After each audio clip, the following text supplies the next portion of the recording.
makes us new. God makes us new. At every moment, God is making us new. An estimated 6 trillion reactions are taking place in every cell in our bodies. If that transformation slows or stops, your cells begin to decay and fall into disarray. Just as day-old bread goes stale when it's just sitting there. I wish I had a church. Just as day-old bread goes stale when it's just sitting there, your body, when it's sedentary, is often going into depreciation. I wish I had a church. Somebody say, use it or lose it. Can I keep it real? Can I keep it real? Almost half the people in the U.S. of A. are lazy by choice. Not anybody here. I'm talking about half of the people in the country are lazy by choice. But the fact of the matter is that sedentary lifestyles cause more deaths than smoking. In a study by the University of Hong Kong and the Department of Health that looked at the level of physical activity in people who died and were able to correlate their level of physical activity with their risk of dying, the results found that 20% of all deaths of people 35 and older were attributed to a lack of physical activity.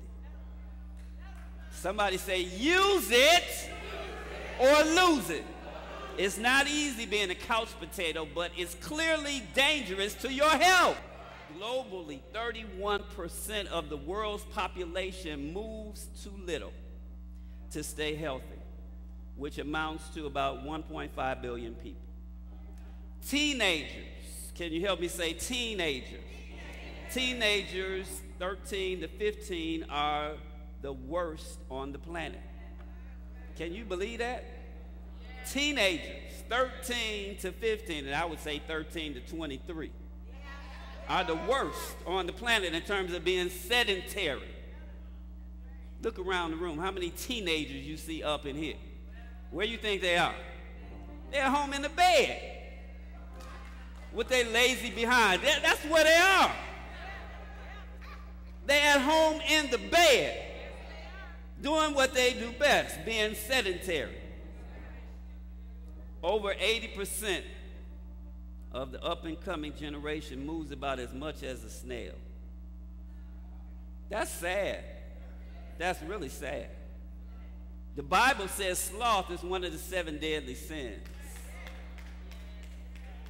Apparently, there are a whole lot of American teenagers and the adults who love them who are living in sin. Sloth is one of the reasons why 64% of all adults in the U.S. are considered overweight. And 30% of all adults in the U.S. are considered medically obese. Billy Graham says, Americans are a nation of deceived people. While everything may be permissible, not everything is beneficial. All I'm trying to tell you is we could do a much better job of taking care of ourselves than we do.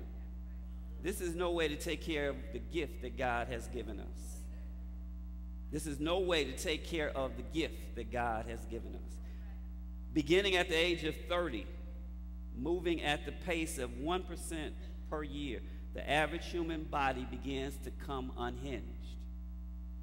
Muscles turn to fat. Stamina and energy and endurance steadily decrease. It becomes harder and harder to perform as much work as you had done previously.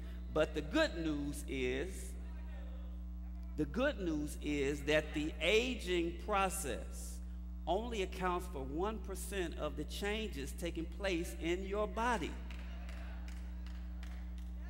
Only 1% of the aging process is using up the energy in your body. 99% of your energy is untouched by the aging process. Somebody say, use it or lose it.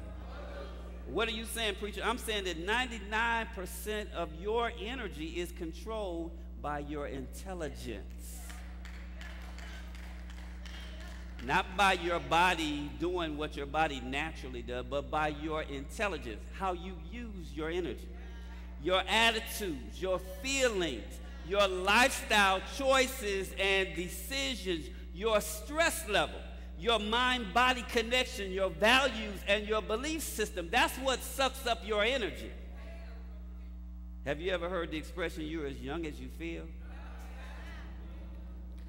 Just as thousands of words exist silently in our memory without being spoken, there is limitless energy stored up in your body waiting to be utilized if you have a mind to. There is limitless energy that can renew and restore and revitalize you if you have a mind to connect. Ancient Chinese wisdom says whatever is flexible and flowing will tend to grow. But whatever is rigid and blocked will wither and die. What are you saying, preacher? I'm saying you can move toward an abundant life anytime you choose. You can move toward a more abundant life anytime you choose. There are times in our lives when we need to let go of some bad habits, some rigid beliefs, and some outworn behaviors. Instead of telling yourself, and I'm not picking on anybody, but from conversation and feedback I've been getting for the last 6 weeks, we convinced ourselves this is just the way it is. I can't do nothing. No, it's not that way. That's what you're telling yourself. That's what you have convinced yourself is true. But you can make a different attitude, a different lifestyle choice, a different behavior anytime you choose. It's never too late to address your weaknesses, faults, or shortcomings, or to learn how to maximize your potential to live a more abundant life. The good news is there's no secret to abundant living. An abundant life has nothing to do with your status in the world. An abundant life has nothing to do with where you live or what you wear, what kind of car you drive, or how much money you got in the bank. An abundant life is experiencing the fullness of life, using everything God has given you, mind, body, and spirit, to live out your divine purpose in God. That's an abundant life. And can't nobody give it to you. You got to seek it for yourself. So all them people out there telling you they got the key, they got the solution, they got the answer. No, you got the key, you got the solution, you got the answer. You can either use it or you can lose it. Now, before I sit down, I got to give you a challenge for week number 6. And you already know what it is. If you're an adult, 150 minutes of walking or moderate physical activity this week. If you're a teenager or a young adult, I'm going to throw them into that category. You need 1 hour daily of moderate to vigorous physical exercise.